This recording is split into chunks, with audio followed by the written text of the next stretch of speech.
Thanks, Ivana. All right, I'm gonna hit the got it buttons here. Hi guys, happy Friday. I'm so happy to see you guys today. This is one of my favorite classes. I've been looking forward to teaching this one. So I'm excited to show you some just ideas to create a basically like no rules jewelry. And that's what I really like about this is you can take anything you have in your stash, combine it with some seed beads. And if you want to get some crystals, combine some crystals and charms, tassels, any strand of beads you've got, any kind of chain, components, findings. This is a way to put them all together, and you can make so many pieces of jewelry from such just like a small batch of supplies. And that's the other really cool thing about this is if you're a seller, this is a way to really stretch your stash and create stuff that you can put that looks very like tied together on your table that will be eye-catching for people to come by and take a look. So on my mat, what I've got is just kind of an assembly of like what I got excited about today.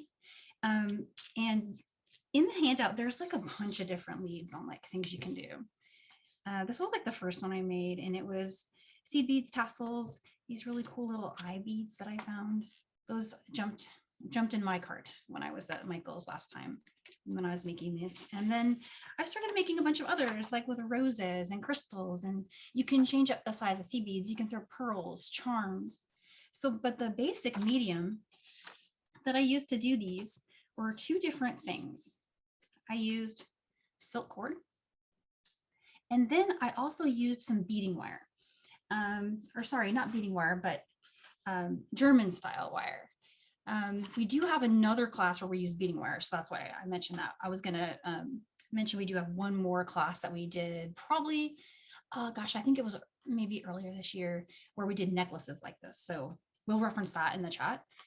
But today I'm gonna be using these two things. I'm gonna be using silk cord, and these are cool because they have these little needles on them. And that really makes it easy to work with the tiny seed beads, like these little size 11s. It gives you a quick way to string them. So I always appreciate having something that can speed up my work a little bit. And then the wire is really cool for making a connector. And I did that on a bunch of the ones where we have like the tassels and any kind of thing with the charms a little bit heavier, where you can use the wire with the seed bead as kind of like a little center link like that. So I'm going to show you all those options. I had one over here that I was laying out that I was kind of thinking, I've got a little color thing going here with more of like a, you know, an earth or sorry, like a chromatic look with some bicones, some of our Czech bicones and a blackened crystal here. And so that one would be kind of reminiscent of the earth tone one that I did for one of the earlier samples, just that one up there. So I'll demo that, and we'll demo a stringing one that's kind of like this. So some of the other things you'll want to have handy are any kind of chain that you want. And there's tons of this at Michael's, and you can find it in the aisle that has the tools and the like clasps and things like that. So you'll find that there. And then another cool staple to go and grab, and you can find them in gold and then silver, are these crimp bead, they call them crimp bead covers, but what they are is they're callets. I often call them clamshell or Pac-Man, and they look like that. They have a little hole on one side. You basically bring the needle of the silk cord through it, and we do a little knot. You want to grab some tweezers. I use tweezers for the knot. There's lots of different methods. You can use beading awl. I'm a tweezer person, so I'm going to show you guys how I do that. And then a little bit of glue. So if you have something like a precision application glue, and this is just a really quick way to get that started. You string, and then you finish it with that. So that's one method. And then of course the other is with the wire wrapping. You're just in that case going direct to the chain. And again, that's with the German style. Let's see, what else can I show you before we get started? Options for how to get your findings going. So findings, kind of the sky's the limit on that. There's lots of options at Michael's. You've got variety packs for jump rings and clasps together. Here's one with clasps. You can also grab the jump rings as like really big bulk packs if you use them a lot. You want to get some really big containers. And the other things I have around are, I have crystals, little crystal charms, and I have tassels. So I'm just going to go to town. I just start creating cute things and playing with it. This bracelet that I'm wearing is one of my favorites. I put one of those little crystals on it, and it's just a little seed bead design. We made this in that class that was, I think, earlier this year. It was called Design to Sell Jewelry, and we did a necklace version. This was a bracelet we threw together in that class. So I'm going to jump in. For seed beads, I didn't really discuss sizes, but or colors, because you can use anything you want. You can grab our 6.0, our 8.0, our 11.0, 10.0 work too, and then any crystals you want. And there's bicones, there's rounds, 6mm, 4mm, and all of that stuff. And then anyone looking for things like part numbers and SKUs, especially if you really like these designs and you want to do what's here in the handout, I did put some pretty expensive part lists. So kind of the basics that are on everything. And it's a lot of stuff. You don't need all this stuff. This is just in case something caught your eye. I wanted to make sure I spelled out everything that was in it. And then these are like the specific things that I used for those designs. So hopefully that helps somebody who's just getting started. If you wanted to know, like, what is all this stuff? Because it can be daunting. You know, you walk in and there's a lot of stuff, right? And what do I really need? What should I pick up? So that can help get you started there. For tools, we're going to use tools when we get to the wire working part. And I'll probably introduce those at the time, but your basic things like chain nose pliers, flush cutters, round nose pliers, and I like to use some bent nose as well to do my jump rings. All right, so let's start here at the bottom and make one that's in this style. So we can do one with a tassel, we can do one with just the crystals. I'm going to start with the crystal one because that's the easiest to jump in. And again, I'm using 22 gauge. As far as like your beading wire, you could use a different gauge if you want. That would be okay to do. And for how much to cut, you'll want to think about, well, how long is this going to be? So like if I'm going to just do this as a little connector term, I only need about 4 inches. But if I was going to do something longer, I might go with 6 or 7. So I'm going to start by cutting 4 inches here. And just off camera, I've got a little ruler that I'm using and some flush cutters. And so again, these are round nose pliers. They look like this. They have kind of like a tapered round shape to them, and they're symmetrical on both sides. And again, this is about 4 inches of 22 gauge German style wire. And you could use artistic wire too if that's something that you have handy. They'll both work great. And so measure about 1 inch down from, you know, one of the ends. It doesn't matter which one. And then just bring your pliers on, you know, kind of about 1/4 inch back from the front of the tool. And then you want to fold that forward and come up 45 degrees, sorry. And so you'll have something that looks like this. And then what I like to do from here is I take the short end, bring it all the way around the tool until it meets itself.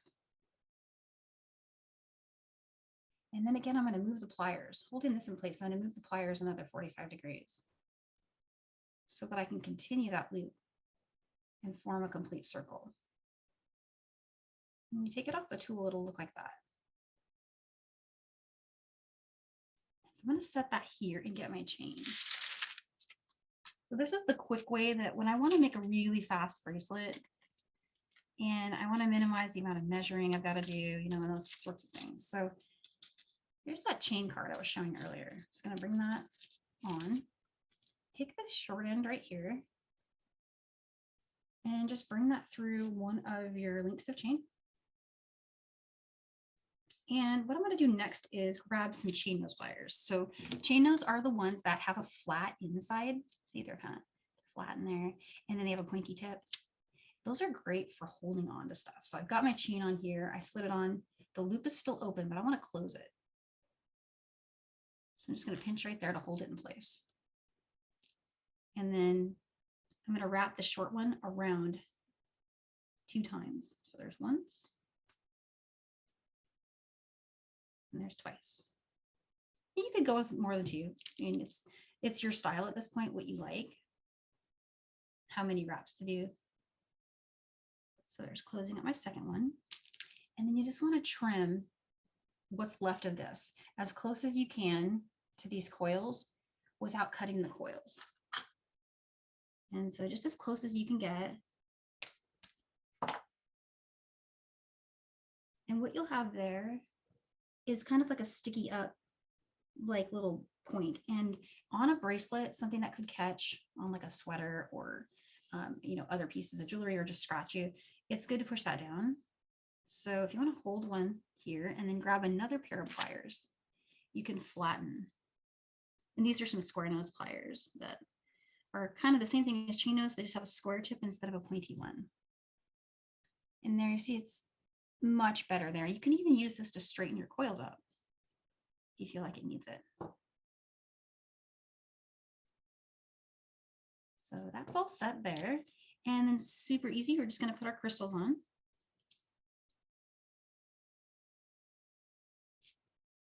So pretty. And one thing I like to do when I'm finishing my, so we're going to make another loop over here. I like to take a quick look and decide which one is going to be the front. There's a section where the wraps come over and a section where the wraps move behind. And I always like to make that the front. So you can make them the same if you take the side that's the front, which now I'm pointing it in this direction, and you bring your round nose pliers back and start wrapping from there. So bend forward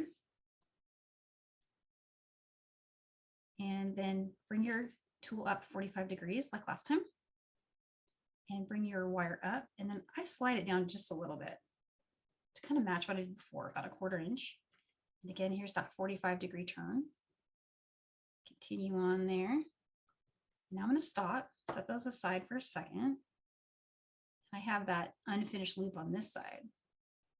So here's what I like to do next. Measure. And again, I've got a little ruler here.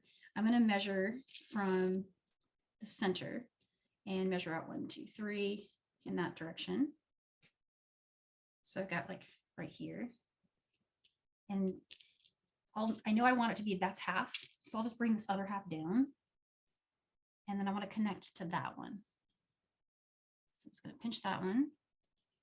And I'll show you why I'm not putting clasp on yet. It's a method to my madness. I'm just using this as a way to measure without actually having to measure. Now I'm just going to close this loop up before I even trim anything. I'm just going to close it. There's once. Does that look good? Yeah. Maybe one more. Okay, just want to trim that. I'm going to clean it up and flatten it out. And I'm going to trim that link right there to free me from my chain card. And this way I didn't have to really measure my chain. I just got this and I know that I can cut it in the center here and then put my clasp on. So let me grab one more cutting tool here. And I'm going to cut that link. And now I'll get jump rings and put my clasp on. Before I do that, let me just clean this top part up here.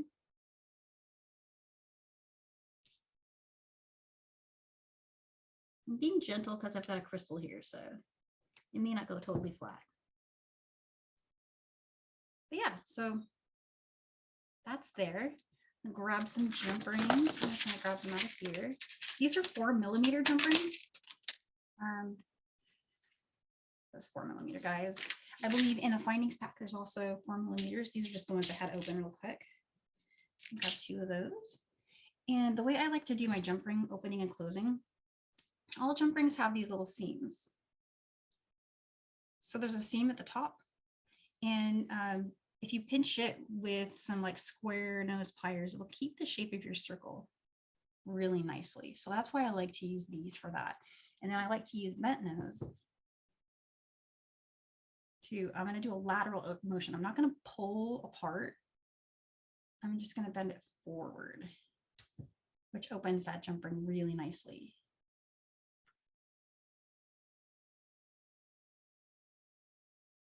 And then I could grab a clasp, which I had those handy just a second ago here.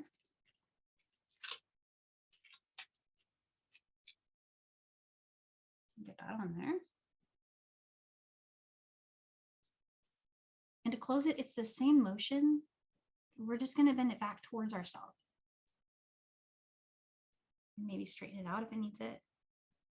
And that's where the bent nose kind of come in handy, in my opinion, is they make it easy to see that action. And so what you can do is you can put another jump ring on this end, but the cool thing is this is adjustable because the chain and the clasp can go into the chain anywhere. You could also, which it looks really cute if you do this, you can also put a larger chain.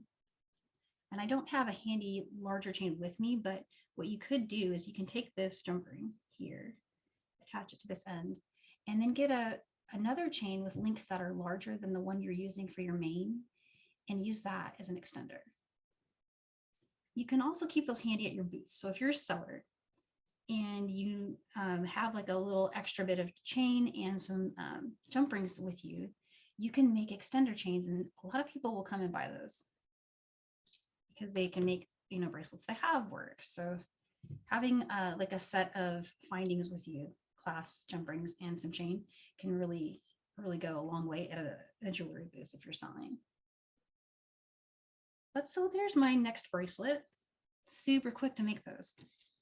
So next, let's make one of these. And you can make these like so many different ways. Let me show you the ones I've got on the card over here.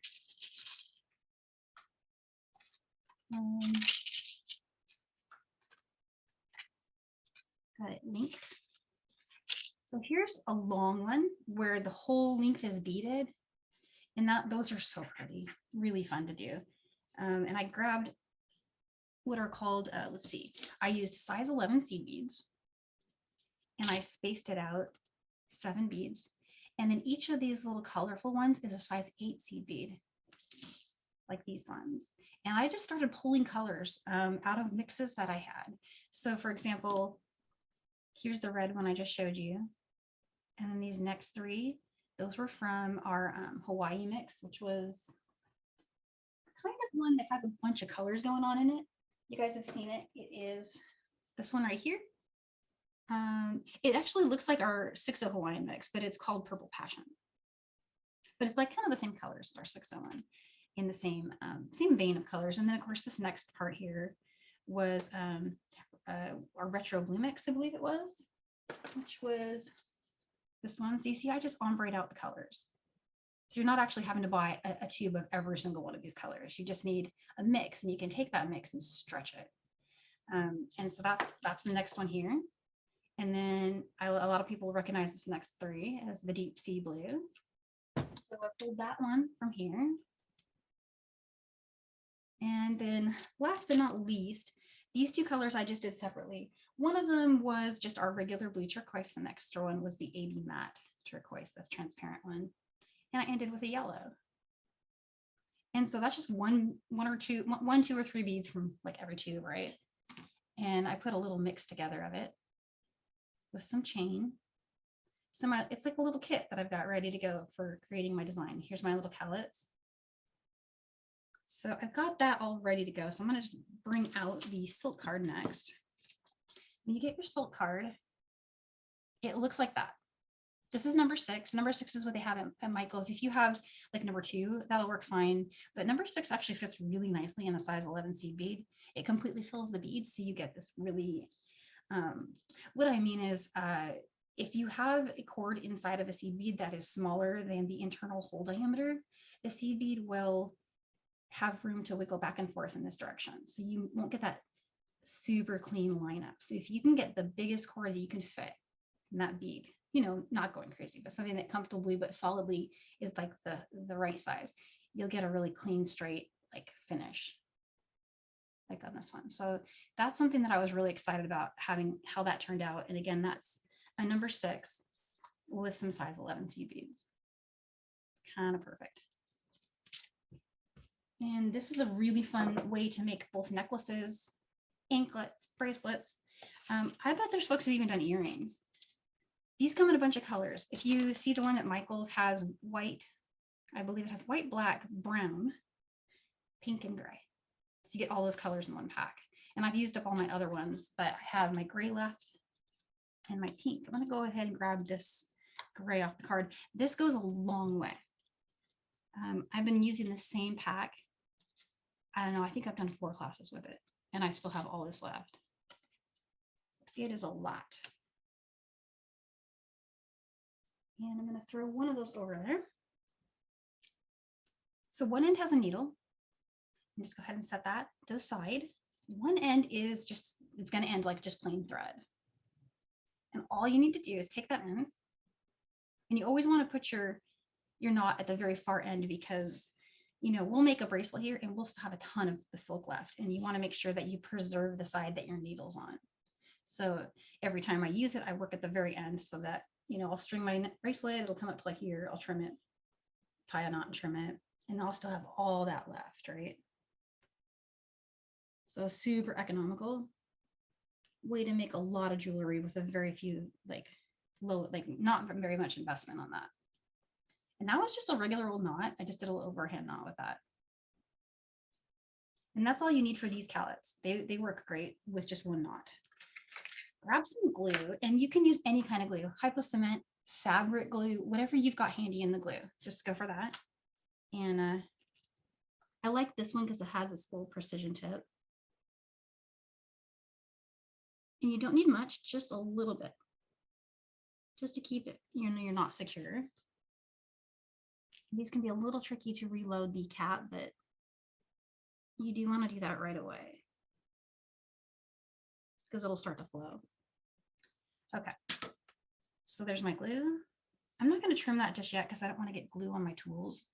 I'm going to let it dry for a bit inside of the clamshell cover, and then I'll trim that little end.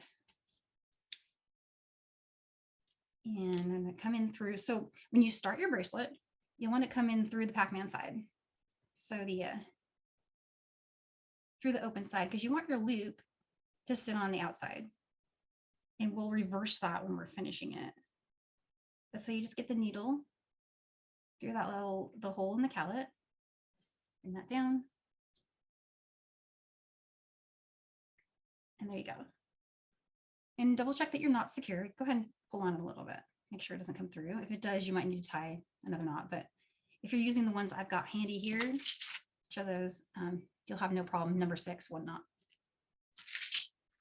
Okay, and so now all we have to do is string. It's that easy. So I'm going to just move those aside, get some 11s.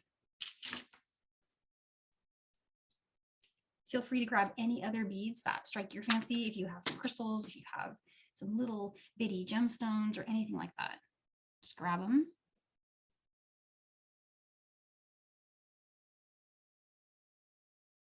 Okay, they've got 5. And there's 7. And I might not be able to string all this in one sitting because I want to make sure I demo everything at least a couple times, but we'll go as far as we can and then we'll finish it. Just enough to get the idea.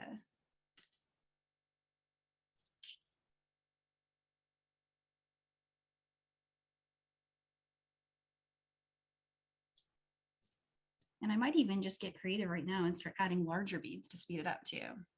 So there's 1, 2, 3, 4, 5, and then 7.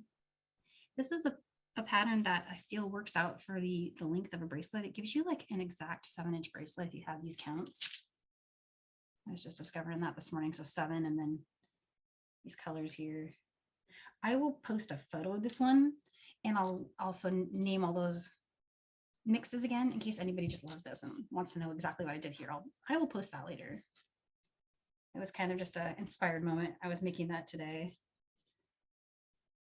And I moved into the Purple Passion here.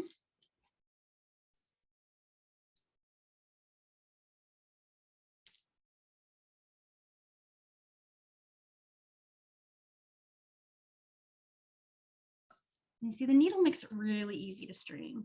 This would take me so much longer. On the other class that we taught, we used monofilament.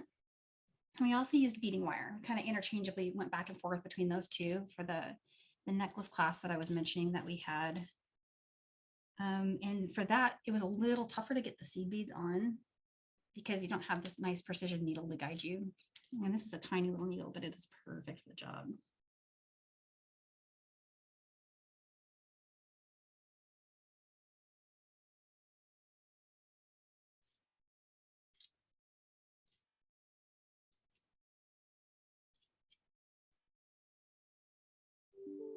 And yeah, I'm gonna go ahead and just bring this out so we can look at it while I'm stringing really quick. So this is the number 6. And again, it is pre-needle. The needle's kind of hidden back here. I should show the back. See how it's kind of tucked in there? So cool.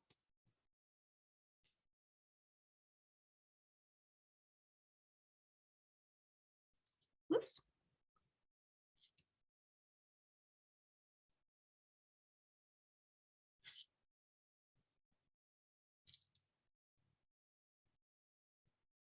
There's those. And then I just went from purple to green because that looks so cool. A nice transition there. So if anyone has anything that they're just wondering about, you know, go ahead and drop it in the chat. I'm just taking a quick glance up to see.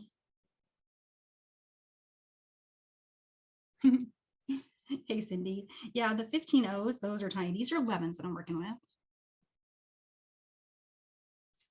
And they are, they're the smallest bead, but that, you know, we have currently at Michael's, but they are really pretty tiny.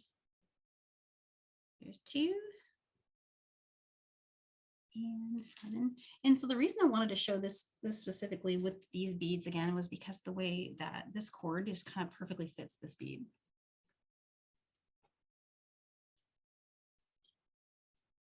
It just really makes it line up, and the flow you get because it's silk and because it's, you know, a flowy, loose kind of,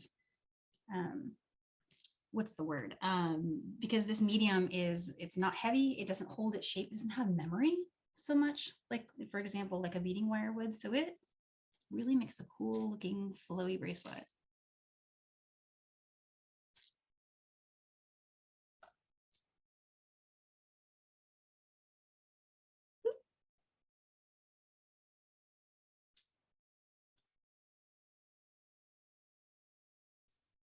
And I have one more green. Go into this one. Another thing is, this is a really cool way to work with friends, like, because you get so many of these cards. You can have like a little beading party with friends. You can come over, you can hand a card to each person, and you can pour out a little bowl of seed beads on the table. Everyone can just go to town designing.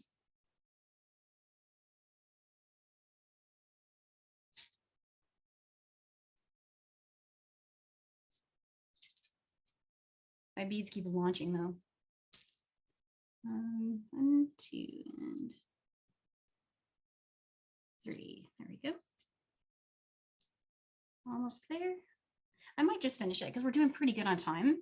And I want to really show you guys just how the whole thing comes together. I think it's kind of worth seeing. So go to my cobalt next. So we're into the deep sea mix now.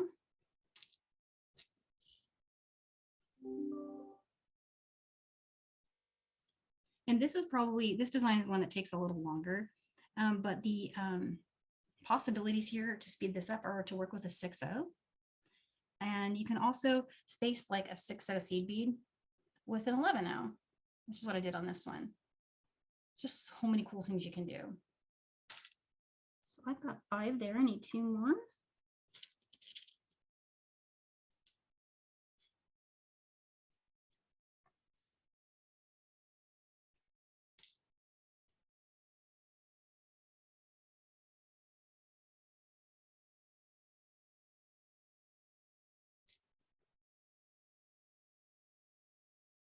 And yeah, so another possibility I'm noticing in the chat that Cindy mentioned is that you can definitely use other types of cord if they don't have a needle on them.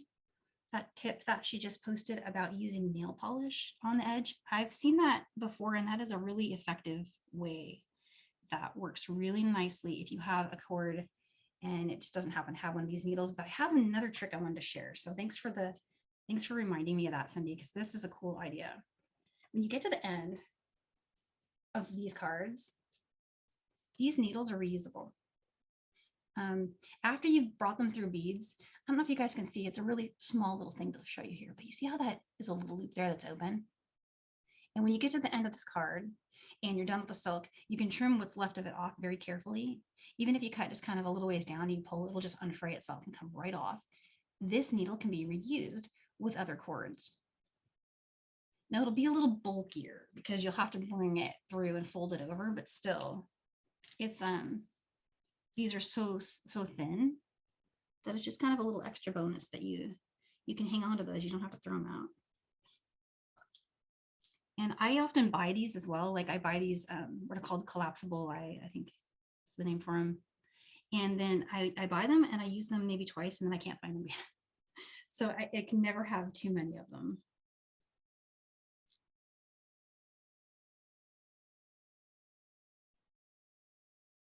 And there's 7, almost to the end. I bring on my turquoise. Thanks for sticking with me because I think this is a beautiful one.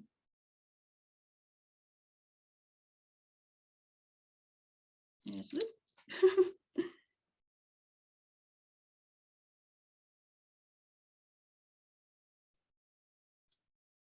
I think my needle's getting caught in the little fibers on my bead mat, and then it's just throwing them into the sky.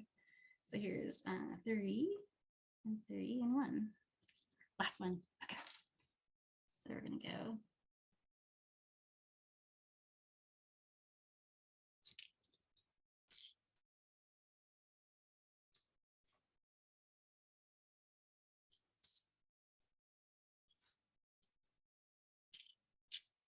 There's 3, 4, 5.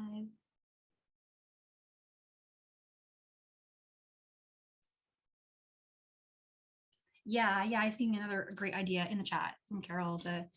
This is a great way to use all your leftover beads. Like if you have a seed bead tube that you've used almost all your beads from it, and you're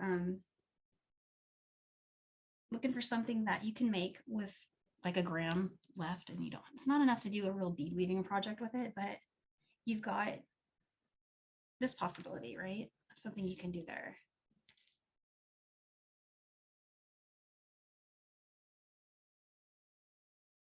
And so like if you have friends that are not really into jewelry making, but they're interested in maybe hanging out and trying this for an evening, but some of the hard parts of this are like what we're about to do right now, which is finish it. You can do that part for them. So they can come over, bead with you, create a beautiful thing, and then you can say, okay, hand it to me and I'll do your knot for you. Because that can be the part that's intimidating for a super beginner. But so here we've got, let me just recap. We did a knot on the end of our slip card, put a little bit of glue on it. We brought it through the callet, or some people call these clamshells. It's basically, it's a crimp cover with a the loop built in that we're going to close. You bring that through that, string your design. And then when you get to the end, you put your last bead on. And you remember how in the beginning we went through this way? Well, we're going to do the opposite to finish it. We're going to come back through the other direction here and just bring it down. All the way down. And so what you'll see is you've got the loop end facing out. And that's what you want. So to get your knot in there, grab those tweezers. And then what I like to do is, so to do an overhand knot as close as I can, I'm just going to put the bracelet kind of just sitting across my first 2 fingers, and then bring the loop over and cross it. And then I kind of hold with my thumb the part where I crossed it. I'll show that one more time.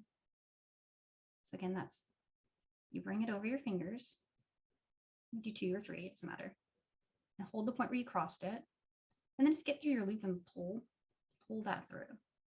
Just a good old overhand knot. But now we've got the loop, right? We want it to sit in the clamshell. So this is where your tweezers are really handy. Go through your loop, pinch the thread that's coming out of the clamshell, and pinch it right down inside of the clamshell. See, it's like right in there. And then trying to avoid that top loop, which can be tricky. Just make sure you're on top of it, right? Go ahead and start to close that loop down. And again, I got to make sure I don't go over my loop there. It's staying inside of the clamshell. And then pull down. When you tighten your knot, the tweezers are going to put that knot right in your clamshell. And then you can just go ahead and pull those tweezers out. And give it another little snug pull. And there it is. So let's get that glue again.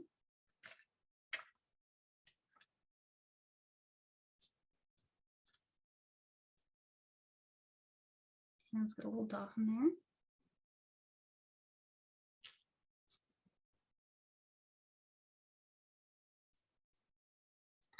And then I'm going to go ahead and start trimming. I'm going to trim this one first, this side first, because it's been able to dry a little longer. And then over here, I didn't give this very much time to dry. Normally I would. Normally I would set it aside for a minute, but very carefully without getting my pliers glued. There we go. And then look at all this we have left. So we've got, here's my needle side. And we've got all this left. How many bracelets can we get out of that? A lot, right? So I'm going to keep this, and I could even wrap it back on my card. I'm going to save these little cards, and you can just put them right back on there for next time. Let's go around. Super handy. I like to keep my needles straight, so I don't always put the needle back in a second time. I just kind of lock it like that and let the needle hang loose. So that aside, keep it. And now let's finish this bracelet. So already pre-cut, I cut some of that chain that was on my card. So it's got a nice extender chain already built in. I'm going to grab a clasp from over here, lobster claw, and I'm going to get 2 jump rings. Actually, I only need 1 because I'm going to use a link of chain on one side. So step 1 is we need to close those clamshells. And so to do that, I want to hold one end, get your chain nose pliers, and then just very gently work that closed. You want to do that on both sides. So to steady it, again, I'm just holding that loop. Close the clamshell here. And now I have these 2 kind of open loops, but my clamshells are closed. And let's start with the chain side. So here on the chain side, I'm going to bring the chain on and then just let it sit there. And now I need round nose pliers. So those are the ones with that kind of like a round shape on them. On the top like that, they're that tapered round finished tool. And go ahead and bring those in. You're going to go maybe a 1/4 inch down, but you're going to taper out. So here's, I'm starting to turn toward this hand. I'm turning toward this side. Just kind of working it closed, making sure my chain stays in the loop. And these are very strong. In case anyone's wondering about the strength of this tab, is very strong, this little fold over tab. So it's not going to come loose on you. And I've worked with a lot of different clamshells, and these are probably some of the stronger ones I found. So I'm impressed with those. And again, those come in gold too. And what I'm doing now, these are my chain nose pliers. I'm actually just giving it one more little poke here to totally close that up, only because my chain, it's a little bit thin and I want to make sure that I can't come around here and get out, right? So there's that side. That side's done. This side's even easier. All we have to do with this one is just close it without anything in it, because I like to put a jump ring before my lobster claw so that it can wiggle around. I mean, you could put your lobster claw on here and it would fit great, but it's not going to be able to turn.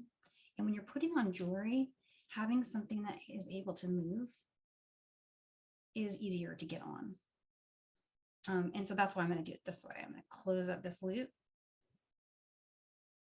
Just get that to sit down. And I'm going to get those chain nose pliers and give that another little extra close there. Next, I want to do my square and bent jump ring. And again, I'm looking for that seam. That seam's right there, it's right at the top.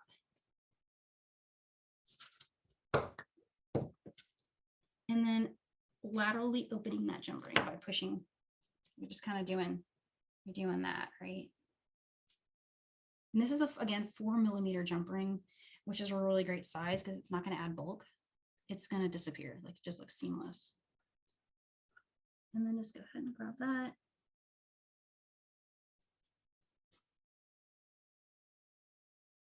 Closing that up. And there you go. And so if you want it to be extra fun, you can throw charms on this if you want to. So I was thinking I'd put a little charm on it, like maybe, I don't know, those are a little bit bigger. I found these. I went to the charm section. Can you guys tell? I've been shopping. I like this one because it's got an AB on it. So I'm gonna grab that. Fine. Turn that off. These already have jump rings on them, but you can replace it with a smaller one if you're going for a daintier look, which is what I did on the bracelet I'm wearing. Save the jump ring for something you need a little more strength. Another project maybe. Let's bring that one off. Here's another. I did actually end up needing 2 jump rings. Again, I'm finding that seam, looking for it, making sure it's here at the top. Get my bent nose, just bend that forward. There's that.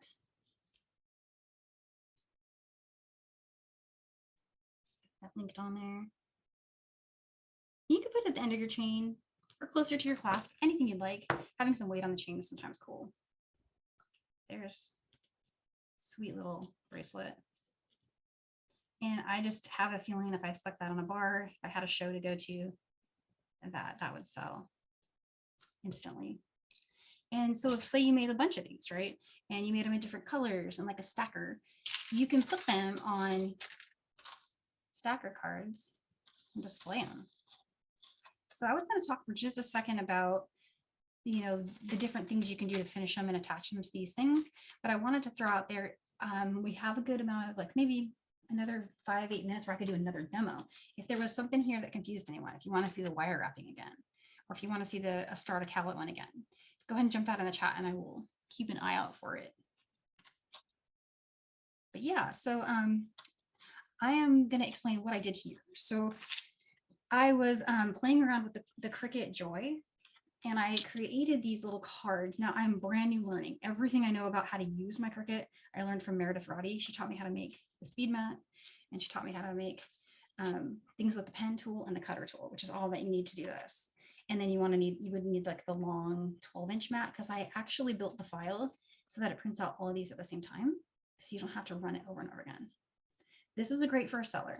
So if you are someone that sells your work, and if anyone knows how I can send you the file, I will send you this file. I just don't know how to do it yet. I'm trying to figure that part out. I know it's possible. So yeah, this is cool because you can do, I built this into the Design Space program. I built that in so you can just hang it. So this is all part of the, I guess you call it template maybe. I'm not sure the right wording. And you can change this to be your logo. It doesn't have to be like a mountain, or you can put anything on that. So yeah, that's how that was done. And I made it with 3, but you can make it with more. You can make it with less. And you just get your bracelets attached to it. So we've got 3 now. So I thought I would build one. Let's see. And if I missed it in the chat, if anyone had feedback on something they want to see again, we do have a little extra time.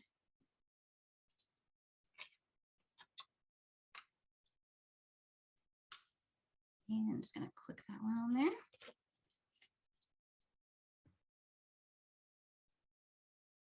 And grab this other one here.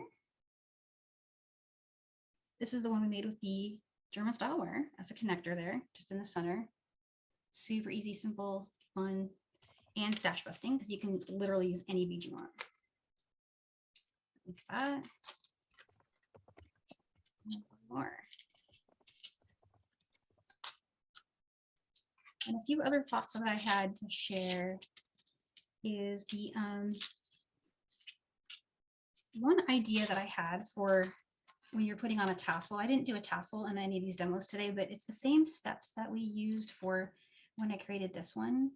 Or you could also put it on one of your strung designs, but I noticed that with a tassel, if you want it to stay in the center and not move, you will use a 6/0 seed bead and it will make it stay. So our size 6/0 beads, you can spot them real quick in the store because they have the really bright pink label, the hot pink. Any of those will keep your tassel from wiggling. And I literally just used the jump ring that came with it in this case. So they come in these little cards, it's beautiful. And so they're loose already. See, they got lots of sway because there's 2 jump rings. And if you put little 11/0s in between, and what I did in there, it's hard to see, but I've got 2 11/0 seed beads inside. So there's a space of 1 seed bead, 6/0, 1 11/0, 6/0. But then when I get to the center where I want my tassel to hang out, I went ahead and snuck 2 in there. to give it some room to move, but it can't get over the 6.0. So in case that helps anybody. And then with my crystals up here, so these are some of the Czech Preciosa crystals, and they're in round or bicone. I think I'm using some rounds here, but I did the same thing with a silk cord here. So there's the silk cord where we finished and did a loop, and then we strung those out. I used some of these eyes, just my center, same finish over here, and then chain at the back. All right, so I mean, I've covered everything that was in my hopes to cover, so I've got a little extra time in case there's questions. And hey, Danielle. Yeah. I want to let you, the two things that people are most interested in seeing again is how you did the knot in the clamshell to start. Yes. I think, you know what, I think the clamshell is really new to a lot of people, and it's just such a great low-tech tool. It would be great to see you start it, and you don't have to do another whole piece, but maybe how you finished it, because your tweezer, your tweezer tip was great. And if you have time for a very quick wire wrapping one more time. Awesome, let's do it. So I'm going to grab the clamshells, and again, these are the silver ones, but they do come in gold. And I think I put the links for the gold ones in the handout, and I think the silver ones are in there too, but they're right next to each other. And if you type them in, you know, so on the Michael's website, the search term that I found worked was crimp cover. Even though I'm calling them clamshell or callet, which is the name that I learned them for, they're called this on the Michael's search engine, crimp bead covers. So you'll find them that way. And the silk cards, again, those are in the handout too, but I'm using again number 6 silk. And what I've got here is one that's just been unspooled already. There's a lot on here, so I'm working with a shorter strand because I will tie a knot around my camera if I try to unspool a full one. So I came prepared with one that I had used a little bit of already. And so that's this one here. And I work from the opposite end of the needle. So you got your needle here, right? And you want to just keep going to the end. And that gives you the opportunity to keep using it over and over again until you run out. And so I'm going to go a little slower because I think I breezed through how to do this part earlier, but we've got the strand here, right? All we want to do is just do a knot at the end. So I'm going to bring it around, and I'm going to just cross it under, put the little tail through that loop, and grab it, and then pull down. And you'll get a really good knot there. And then you want to grab your glue, a little tiny dot of glue on there. There's another brand at Michael's called Aleen's, A-L-E-E-N, I think is the spelling. That's another great fabric glue, works wonderful with soap. So if you can't find the GS, you can grab the Aleen's in the sewing and notion section. And this is the clamshell slash callet slash bead crimp cover going through the Pac-Man side, the open side, when you first start the bracelet. Bring that down. And then, you know what, let's do some crystals. Let's put some crystals on here. I have this little tube of round crystals that's left over from a strand that I did a previous class where we used these. So let's just have them storing them. Let's do that. And then let's put something cute in the center. Like let's do a big 6.0 bead maybe.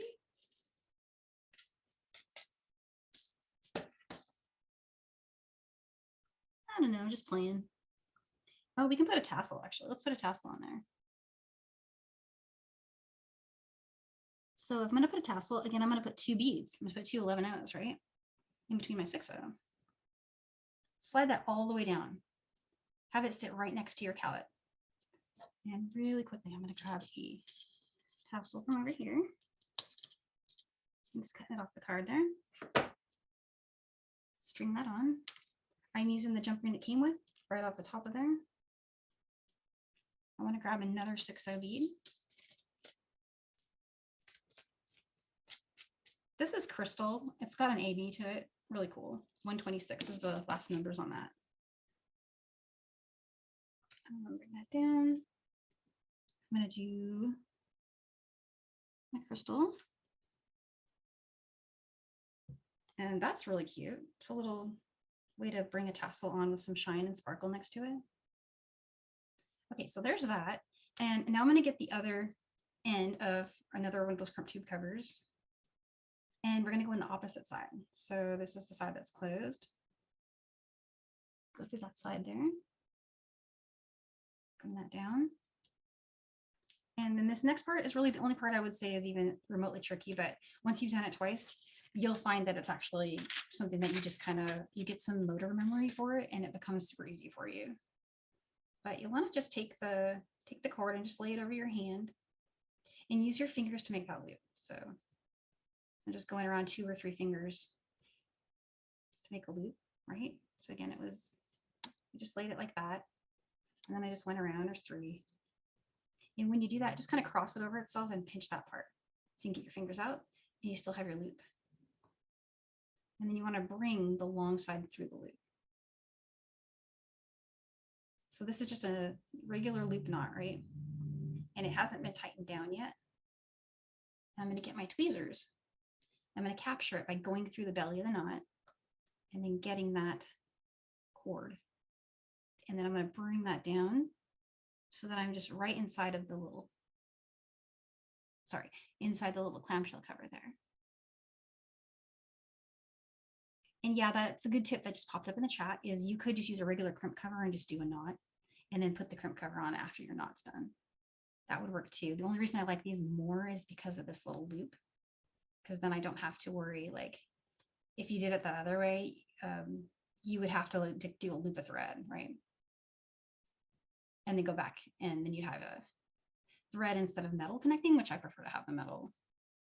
But yeah, so there's that. And you know, mine is a little loose today, like it didn't quite sit. You can fix that. So you can just do it again, right? Just go around. Or for example, if you're using cord that or a clamshell cover where your knot comes through, here's how to do it twice. Just same process, same thing.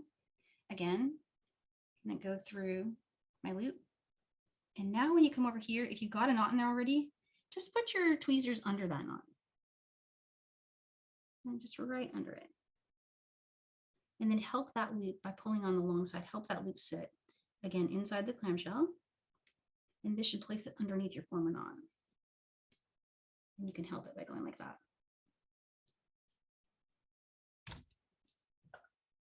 And now I've got 2 knots in there, but it's pretty secure. And again, I'm going to get that loop, get that glue in. Just a little tiny dab of glue in there.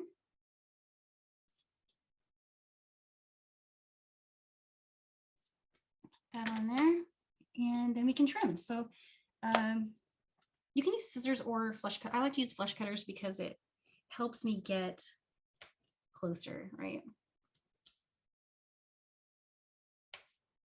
There's that. I did end up cutting that second knot because it wasn't the right height. But there's my inside knot there. And so let's go ahead and close these up. So you want to get your chain nose pliers. Close one side.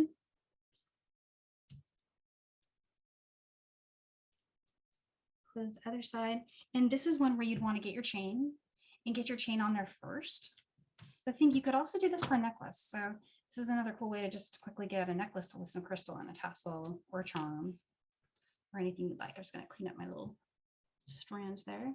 But yeah, so we'd close those loops round nose and then get a chain on there. And so it looks like I did use up a bit of our time. How are we doing? I'm going to check in with Carmi really quick and see. Yeah, and y'all, perfect. It was yeah. a very, very fast class. I did want to let you know you're getting wonderful comments on the sidebar. Many, many thank yous for all the great tips. And, you know, you're squeezing 8 hours of information into a 1-hour class. So most appreciated.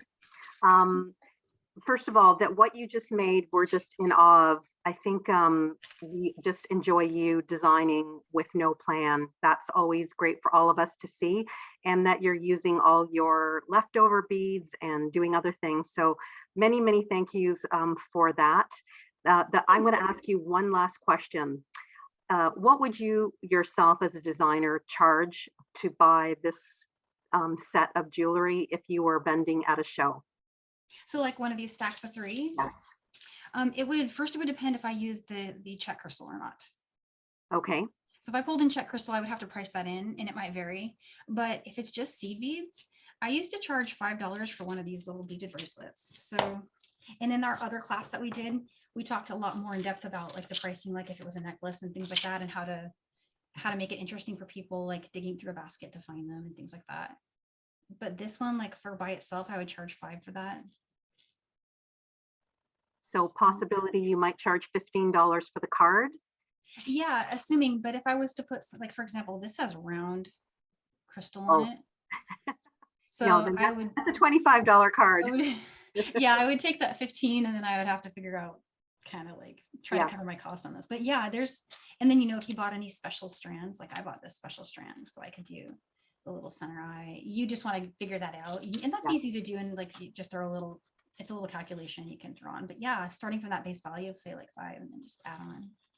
And Danielle, we talked about it earlier, that people shouldn't be too worried about finding chain, and, you know, to think about ways of recycling chain they might already have or doing other things. Yeah, and that reminds me, I had brought something up that I didn't use in class today because it's too small. I was afraid on my live, but the 4mm jump rings that I showed you guys earlier, it worked with this chain.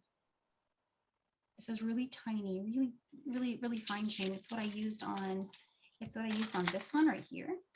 So you can see the size of it compared to the other one.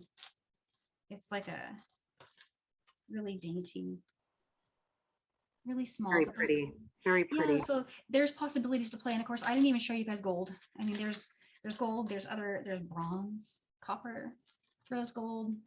I've seen all those colors in chain at Michael's, and they have them in all kinds of different packaging, right? Yes. Yeah, so go to town, go find something there that you like that catches your eye. There's no limit. I had a couple people ask, how do you determine the length? And so yeah.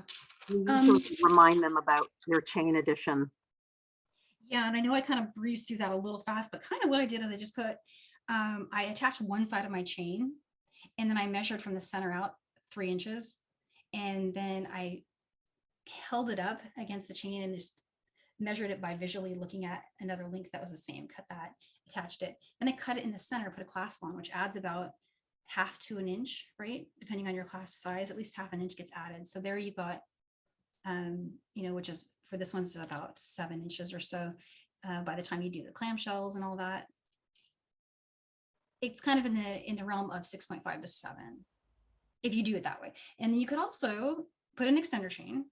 The reason I did this length is because it fit my card design really nicely.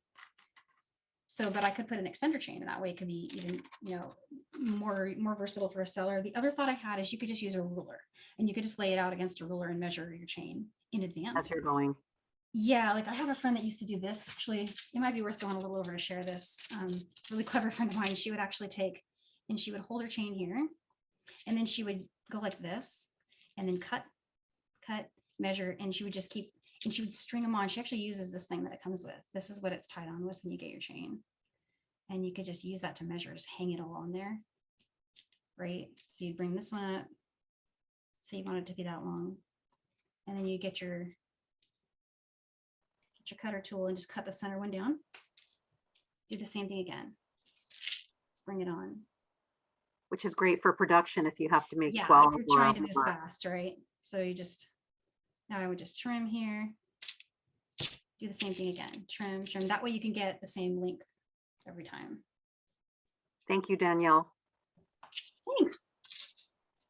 Yeah, and so we're a little over, or no, we're right at the dot, but I can show next week's class really quick if we've got a little second for that. So next week we're gonna do, it's one of our workshops. So we have a really good, cool, fun 2-hour workshop coming next week. So it's next Friday, and it's this little like kind of flower super duo, lots of variety and spins and customizations that we can share.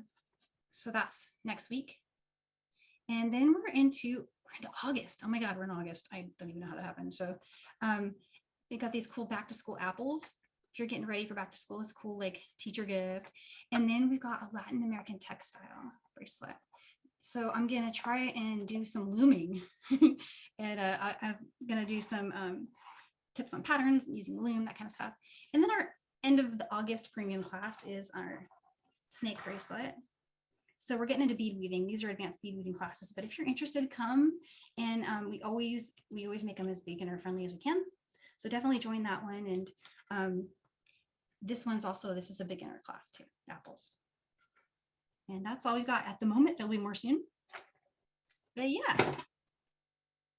Anyone have any more questions, or otherwise I will let you guys go and enjoy your weekend and happy beading and go shop and find more stuff to make beautiful jewelry with. And I see some hearts in the chat here. So I had a really fun time. Thank you so much, you guys. Have a great weekend.